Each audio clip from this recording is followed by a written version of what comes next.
드디어 몇몇 나라들이 격리 조치 없이 여행객들의 입국을 허가하고 있습니다. 그리고 여러분, 드디어 그 일이 실제로 벌어졌습니다. 무려 교양만두가 새겨진 비행기. 여러분들 덕에 저희가 드디어 항공사와 콜라보는 개소리고요. 그냥 비행기 얘기하려고 어그로 끌었습니다. 죄송합니다. 비행기 여행을 그리워하실 여러분을 위한 오늘의 교양만두. 사소하지만 재밌는 비행기 상식입니다.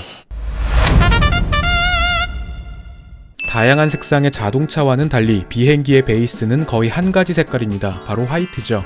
이런 귀여운 얼굴도 좀 그려놓고 하면 좋겠지만 대부분의 비행기가 흰색인 이유는 놀랍게도 안전상의 이유라는데요. 일단 흰색이 열을 가장 덜 흡수하는 색깔인 건 다들 아실 겁니다. 비행기가 높은 고도로 올라가면 직사광선을 다이렉트로 때려맞게 되는데 지속적으로 높은 온도에 노출된다면 기체에 문제가 생길 수 있다고 합니다. 그러니까 열에 의한 피해를 최소화하기 위해서 흰색을 칠한다는 것인데요. 이 외에도 비행기가 흰색이면 균열이나 부식 같은 문제가 생겼을 때 더 빨리 발견할 수 있기 때문에 모든 비행기는 처음부터 흰색으로 태어납니다. 그런데 이 순백의 비행기가 튜닝을 한다. 그때부터는 가성비가 쭉쭉 떨어지기 시작합니다. 자외선에 강한 특수 제작 페인트를 써야 하는데 이걸로 비행기 전체를 칠하려면 도색비가 어마어마하게 든다고 하죠. 예를 들어 대한항공의 여객기가 우리가 잘 아는 이런 모습으로 재탄생하려면 1500리터의 페인트가 들어가는데요. 이는 무려 자동차 150대를 칠할 수 있는 양이고 비행기 도색을 하는 전문 인력의 비용까지 계산하면 못해도 5억 원 이상이 기체 컬러링에만 소요된다고 합니다.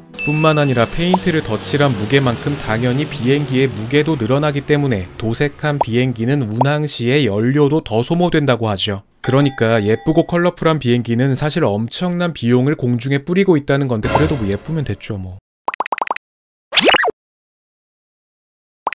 비행기의 핵심이자 가장 중요한 스튜어디스.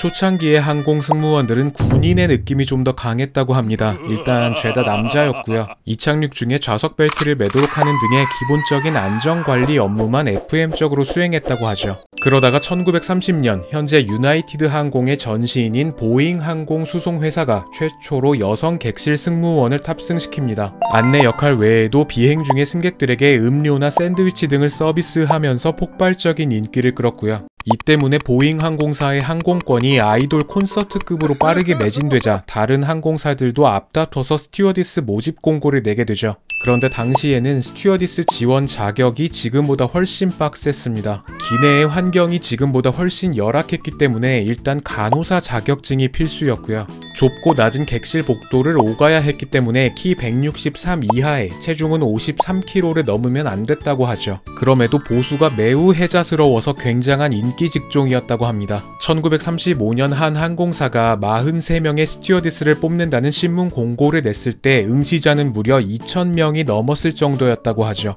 비행기는 특수한 공간이기 때문에 기내에서 반드시 지켜야 하는 규칙들이 좀 있죠. 먼저 이착륙 시에 의자를 세우고 비행기 조명을 끄는 이유는 긴장하지 말고 빨리 자라고는 아니고요. 이착륙 시에 가장 많이 발생하는 사고를 방지하기 위해서입니다. 기내에 문제가 생겨서 천장이 무너지면 이런 비상 자세를 취해야 하는데 의자가 뒤로 젖혀진 상태면 뒷사람이 비상 자세를 취할 수 없기 때문이죠. 조명을 끄는 것 또한 비슷한 이유입니다. 사람의 눈이 빛에 적응하는 데 걸리는 시간은 10여 초, 근데 사고 시에는 1초가 시급하죠. 사고가 나면 조명이 나갈 것을 대비해서 우리의 눈을 어둠에 미리 적응시켜 놓는 겁니다. 또한 기내에서 음주는 1인당 맥주 2-3캔 정도로 제한하고 있습니다. 취했다 싶으면 승무원이 제지할 수도 있죠. 기내는 고도가 높아서 뇌로 전달되는 산소량이 평소보다 적습니다. 때문에 지상에서보다 3배 정도 빨리 취한다고 하는데요. 그것도 모르고 술부심 부리는 승객이 의외로 많기 때문에 사전에 음주량을 제한하고 있는 것이죠. 비행기 창가 쪽에 앉으면 화장실 한번 가기도 미안해지죠. 너무 좁아서 죄수석이라는 농담도 있는데요. 근데 실제로 미국에는 JPATS라는 항공사가 운영하는 죄수 전용 수송기가 존재합니다. 미국 정부가 운영하는 항공사의 비행기로 땅이 넓은 천조국의 죄수들을 다른 교도소로 옮기기 위해서 만들어졌죠. 하늘을 나는 종합병원 비행기도 있습니다. 한 종교단체가 의료 서비스가 부족하거나 내전, 자연재해 등의 피해를 입은 지역에 도움을 주기 위해서 제작했다는데요. 기내에는 무려 3개의 수술대가 있고 내과, 외과, 정형외과, 심지어 치과 등의 진료와 응급처치가 가능하다고 합니다. 이 밖에도 특수 용도로 만들어져서 영화에나 나올 법한 비행기들이 있습니다. 거대 화물 수송용으로 제작된 에어버스 벨루가는 최대 51톤의 화물을 실을 수 있는데요. 이는 무려 어른 코끼리 7마리에 해당하는 무게라고 하죠. 봉바르디에 415라는 소방 비행기도 있습니다. 수륙 양용이라 물을 분사한 후에 기지로 복귀할 필요 없이 인근 호수에서 급수하고 재투입이 가능한 극강의 효율성을 가졌죠.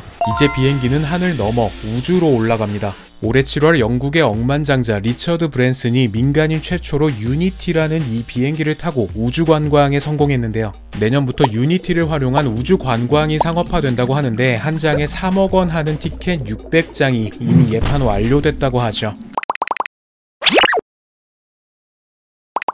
언젠가 우리 전만이들과 전세기를 타고 여행을 가면 좋겠다는 생각을 해봅니다.